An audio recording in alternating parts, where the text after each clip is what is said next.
Tahun 2030, populasi manusia di dunia diprediksi akan mencapai 8,5 miliar. Mungkin akan meningkat lagi menjadi 9,7 miliar di tahun 2050. Dan pada tahun 2100 akan menembus 11,2 miliar. Millennium Alliance for Humanity and Biosphere Stanford University mengatakan ketersediaan pangan di bumi saat ini untuk 8 miliar manusia diperkirakan masih cukup. Namun, apakah ketahanan global pangan akan terjadi ketika bumi berisi 11 miliar orang? Hal inilah yang menjadi salah satu alasan pasangan yang menganut paham child free. Child free adalah keputusan secara sadar pasangan yang sudah menikah untuk tidak memiliki anak. Selamat datang di Ima Punya Cerita. Ayo siapkan kopinya dulu, jangan lupa untuk like, share, dan subscribe. Argumen lainnya kenapa memilih child free sebagai salah satu bentuk kepedulian pada lingkungan didasarkan pada riset dua peneliti Oregon State University dalam riset ilmiahnya yang menyebutkan kelahiran anak berdampak pada meningkatnya emisi karbon. Menurut penelitian tersebut, setiap manusia yang tidak bereproduksi akan mengurangi 58,6 ton karbon setiap tahunnya. Hal ini memberikan gambaran bahwa memiliki anak di tengah memburuknya situasi iklim akan membuat masa depannya sengsara. Ditambah lagi bencana alam yang mungkin terjadi nanti seperti banjir bandang dan kebakaran hutan bisa menambah keraguan akan memberi rasa aman pada anak. Meskipun ada opini lain yang membantah kalau ada atau tidaknya anak, perubahan iklim akan tetap terjadi dan lingkungan tetap hancur. Sebuah penelitian mengungkapkan 9% orang yang tidak ingin memiliki anak karena keadaan dunia dan 5% menyebutkan sebagai bentuk kepedulian terhadap lingkungan. Penelitian ini juga menunjukkan sekitar 44% orang tua berusia 18 hingga 49 tahun tidak berpikir mereka akan memiliki anak. Angka ini naik dari tahun sebelumnya sebanyak 37%. Alasannya bukan karena ekonomi atau medis, sangat sederhana, karena tidak ingin punya anak. Studi YouGov di Inggris dan Wales mengungkapkan lebih dari separuh orang Inggris berusia 35 hingga 44 tahun yang belum pernah mempunyai anak tidak pernah berencana untuk memiliki anak. Alasan ekonomi diklaim beberapa negara membuat banyak pasangan memutuskan untuk child free. Banyak negara yang sudah melaporkan menurunnya tingkat kelahiran di negara mereka. Di Cina misalnya, banyak pasangan yang enggan memiliki anak karena biaya membesarkan anak di Cina mahal. Cina pun didaulat menjadi salah satu negara termahal dalam membesarkan anak. Harga untuk membiayai satu anak dari lahir hingga 17 tahun mencapai 1,17 miliar rupiah. Dan jika mereka dibiayai hingga sarjana, nominalnya bisa membengkak menjadi 1,47 miliar rupiah. Biaya pendidikan mendapatkan porsi paling besar. Imbasnya, populasi di Cina menyusut secara signifikan 2 tahun belakangan. Sementara itu, paruh dari jumlah lajang berusia di bawah 30 tahun di Jepang tidak tertarik untuk memiliki anak. Alasannya masalah ekonomi, beban melahirkan, dan tugas mengasuh anak. Jepang pun mengalami angka penurunan kelahiran yang terendah sejak pencatatan bayi yang dimulai pada tahun 1899. Korea Selatan juga mengalami penurunan angka kelahiran secara signifikan dalam kurun waktu 12 tahun.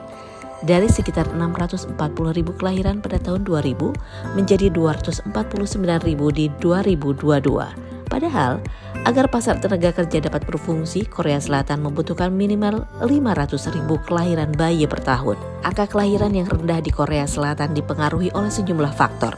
Sebagian di antaranya adalah budaya kerja yang menuntut, gaji yang stagnan, kenaikan biaya hidup, serta beban keuangan dalam membesarkan anak. Di Indonesia, berdasarkan data survei Sosial Ekonomi Nasional Susenas 2022, prevalensi perempuan Indonesia yang memutuskan child free sekitar 8%, di mana 8 dari 100 perempuan Indonesia yang pernah menikah namun belum memiliki anak memutuskan untuk child free. Angka ini setara dengan 0,1% perempuan berusia 15 sampai 49 tahun. Artinya, dari 1.000 perempuan ada 1 orang yang memutuskan child free. Dalam 4 tahun terakhir, perempuan child free di Indonesia cenderung meningkat. Paling banyak berada di Jawa, terutama Jakarta, Jawa Barat, dan Banten. Rata-rata mereka yang hidup di perkotaan. Ada kemungkinan peningkatan akan terjadi di tahun selanjutnya. Ada beragam alasan yang mendasari keputusan untuk child free. Ada yang memutuskan tidak punya anak meskipun kondisinya sehat secara fisik dan finansial, atau keadaan yang memaksa tidak bisa memiliki anak karena kondisi tertentu. Misalnya mengidap penyakit keturunan yang dikhawatirkan ikut diturunkan pada anak-anak kelak. Pengalaman traumatis ikut mempengaruhi keputusan seseorang untuk tidak memiliki anak. Saat seseorang tumbuh dalam kenangan buruk tentang keluarga dan adanya perasaan kecewa. Adanya kekhawatiran tidak mampu merawat maupun mengasuh anak. Ada pasangan yang belum matang dan belum siap secara mental untuk memiliki seorang anak. Bahkan beberapa orang mungkin memiliki masalah mental yang mungkin akan melahirkan masalah baru jika dia memiliki anak. Fenomena child free bukan hal baru. Abad pertengahan sekitar awal tahun 1500-an, banyak wanita di kota-kota dan di desa-desa barat laut Eropa mulai menunda pernikahan hingga pertengahan usia 20-an. Pada tahun 1800-an, tingkat kelajangan di antara wanita kulit putih di Amerika Serikat meningkat sejalan dengan Eropa Barat.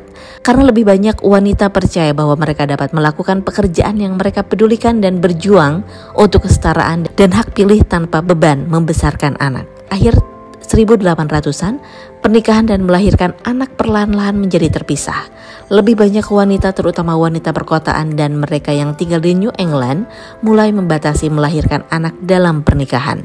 Puncaknya pada tahun 1900-an, setidaknya 1 dari 5 wanita Amerika yang lahir antara tahun 1885 dan 1915 tidak pernah memiliki anak. Fenomena serupa terjadi di seluruh Eropa Barat, Kanada, dan Australia.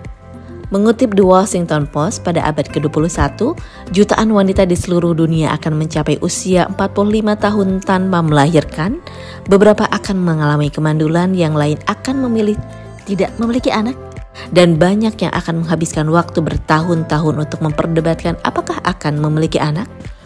Alasannya hampir sama dengan para pendahulunya, mengenai peluang ekonomi, kemandirian, dan lebih banyak pemenuhan diri. Seorang sosiolog mengatakan di Indonesia masyarakat akan sulit menerima paham child free. Tidak heran muncul pro dan kontra. Konsep anak sebagai anugerah dan anak sebagai pembawa rezeki menjadi landasan yang sering dipertentangkan.